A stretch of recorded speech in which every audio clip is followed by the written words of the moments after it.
and it was nothing more than an exaggerated reaction to the DJ playing "Oops, I Did It Again," which I secretly loved. Now when I hear that song or think of that night, the shame hits me all over again. The helicopter suddenly banked right, hitting a rough patch of air. Across from me, two girls wearing tiny shorts and with hair longer than their crop tops clutched each other and screamed. The one with the deep red hair looked familiar, but I couldn't think of why, which was bugging me because I usually remembered things like that. They were so casually entwined, as if they were best friends already. Once, that might have been me. If I'd been doing this show a year ago, I probably would have been right there next to them, commiserating over the awkwardness of it all, asking the girl with the red hair where she was from, and complimenting the blonde girl's gold clover necklace. But now my instinct was to hold back. Becoming the butt of a national joke left me unsure of whom I could trust. After the bad publicity prompted the headmaster to start making noise about how it might be better for everyone if I enrolled somewhere else, I withdrew and hid in my room while being homeschooled for the remainder of the year. At least that's what my mother called the rotation of counselors and tutors who cycled through our house. My father didn't call it anything. By then, he had basically washed his hands of me. And now September was coming in 3 short months, bringing with it a new school for my senior year and a chance for a fresh start. I wanted my future classmates to know something about me besides that garbage online, but countering a rumor is nearly impossible. As my tutor liked to say, a lie can travel halfway around the world before the truth can get its boots on.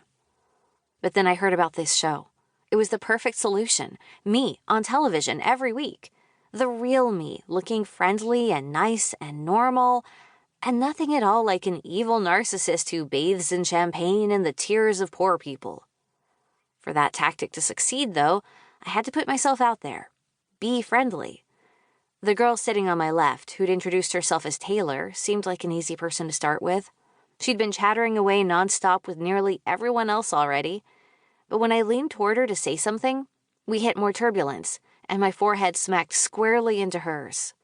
"Hey!" she pulled back, pressing her fingers into the bridge of her nose. The exclamation was hardly fair. I obviously hadn't done it on purpose. Nevertheless, I apologized. "Sorry," I said sheepishly, internally cursing myself for the false start. Doing this show badly would be worse than not doing it at all. "Hang in there," Deb, the producer, shouted. She was tiny, but she had a big presence with her loud voice and a wild flash of dark, curly hair. "The wind currents always get unpredictable near the island, but it won't be too much longer in the air. Are you ready?" There were a lot of nods, some more enthusiastic than others. "Are you guys dead or what? A little spirit, please. I'll ask again. Are you ready?" This time there were shouts and cheers.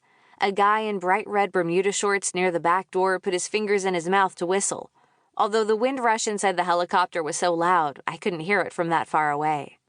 He had short, dirty blonde hair, looked very preppy, was named Parker or Porter, one of those first name, last name kind of names. Cute.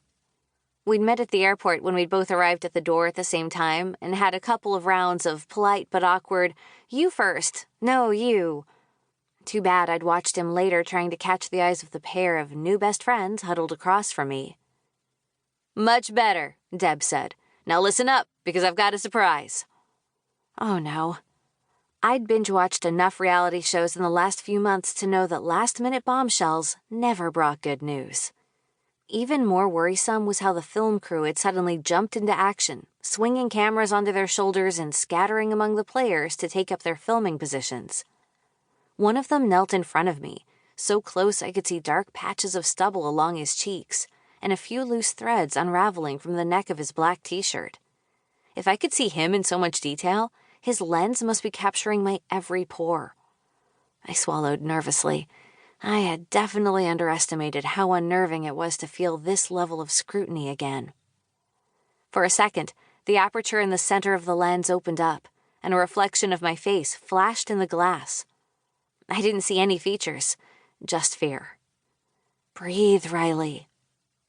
There's a game I play when my anxiety starts to kick in. Since it was a suggestion from my therapist,